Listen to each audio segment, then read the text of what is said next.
A lot of us who leave our uniforms behind are struggling sometimes to find a new identity for ourselves. Therefore, through my research, through my study, and through my collaboration with a few of very, very learned professors at the IIM, I learned something called identity evolution. What it really means. Today, when I introduce myself, I always still take my rank before my name, something which I can never ever probably leave behind. But has it stopped me to get another identity, to a new layer to that identity? I don't think so. Greetings, everyone. I'm Commander Vineet Arora with about 18 years of experience into the field of learning and development, training, enablement, and also I come from a military experience. I am here in front of you all to share my thoughts and opinions about a topic which is very close to my heart, and it's called identity evolution. At the outset, I want to tell you all a very simple thought which comes to my mind right away. And if I look at you and I ask you, who are you really? What is the first thought that comes to your mind? To give you all a background, we all associate ourselves with some sort of identity which we live through, and as we evolve from childhood to adolescence to adulthood and towards the final chapters of our life. Are we really born with that identity? I don't really think so. A child who is born into a family doesn't have even a name, doesn't even have an identity to start with. The names, the identities, all this subsequently becomes a part of his life, his existence, and his growth. So what this identity is really all about? To keep it simple, to say it very simply, it's what and how you associate with. It could be your family background, it could be your religion, it could be the place you'll stay, it could be the thoughts and principles that you follow. Our identities are shaped as we learn through our experiences, as we go through the various stages of life. When we're a child, and the moment we enter the kindergarten, we are a small kid, and then suddenly we're told by our parents, by our families, that my child is now a school student. So that becomes a part of our very first professional identity, to say it so. And even before that, our parents lovingly call us by different names. We are made to follow our religions. That also becomes part of our identity. And then as we grow up, we reach to our colleges, and then we very proudly say that I am an engineer, I'm a doctor, I'm a pilot, and that becomes an extension of our existing identity. This identity keeps on adding as we move through the stages of our life. Once we are out of our college, our ab initio education, pick up jobs. And we very proudly flaunt our identity cards that identify us as an employee of some organization, of a company, or maybe as an entrepreneur. What does this do to us? It just keeps adding layers and layers of identity to our existence. Beyond that, once we retire, another element of identity adds to our personality. That I've worked or I've done so much in my professional work life. However, now I'm retired from that identity. As I go and talk more about this concept in detail, there are a few terms that I will use here and there additionally, which would be identity transition, identity fix, and identity play. What they really mean is going to come subsequently in what I share with you all. The reason this topic is very close to my heart is because when I joined the Indian Armed Forces, I got a very different identity that segregates me from the majority of our population. A very less population of our country is presently serving or retired from the armed forces. The uniform that you adorn, that you lovingly cherish, it segregates you from the normal crowd. You're no longer general, you're somebody.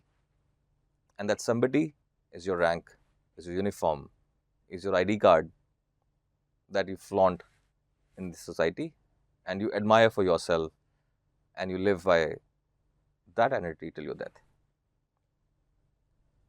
So what does that actually does to you is make you stand out, from the society. We've heard this concept called survival of the fittest. While we were in school, we were students, we've heard this concept, we read this concept, which literally means that in a society, in a place where there are millions and billions of people, creature, life forms, how do you stand out from the crowd? And that's why probably we all are in a race to find ourselves, to find our identities, and to associate with them through our lives. Bringing my discussion back to the identity that I got while I was in the armed forces, as I said, it made me stand out from the crowd. And I lived by it. For almost 14 years, I, day in, day out, uh, had that identity with me. And then when I retired, it was suddenly taken away from me. What it does to you, what does that feeling does to you, is something I'm going to talk about later.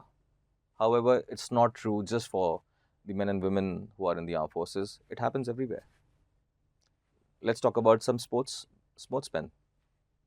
As long as they are playing a sport, say a cricket, badminton, football, and they get renowned world over with their accomplishments, they keep on getting identified with that sport in which they excel, and they kept playing and they kept getting rewarded.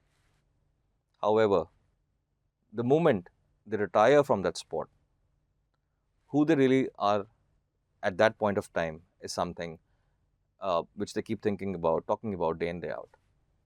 You will see a lot of cricketers who get into commentary for the sport after they've retired from the active team.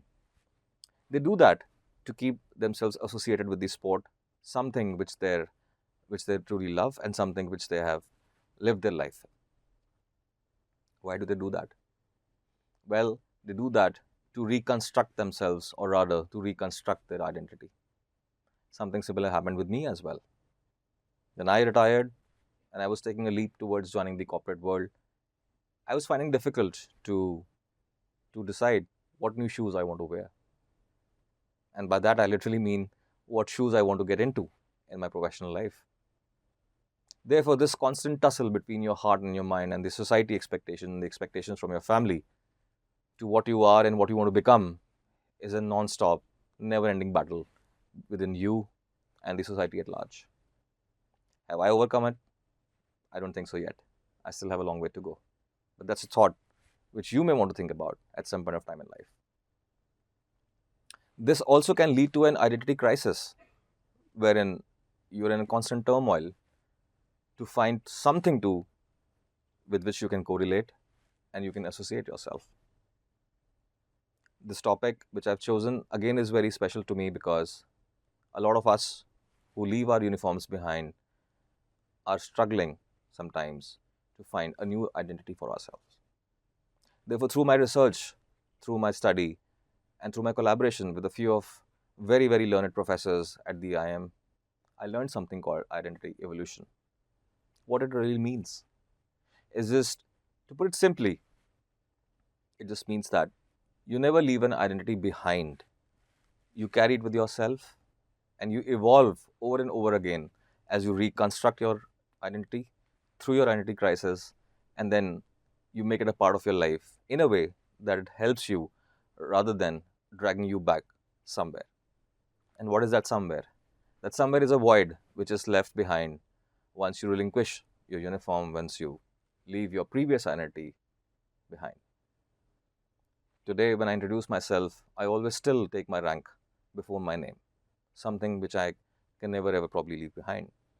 But has it stopped me to get another identity, to a new layer to that identity?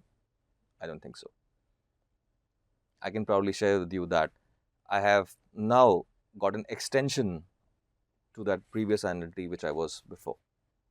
By now, I would have used this word called identity at least 50 times, but then that's what I'm talking about all today. Therefore, the concept of identity evolution is something that is constantly evolving, that's constantly changing, and it all depends on how well you're able to adorn the new identities you get in your life, and how well you're able to take them all together in your never-ending quest of discovering yourself to be successful and to associate to the society that you're part of. Thank you for me.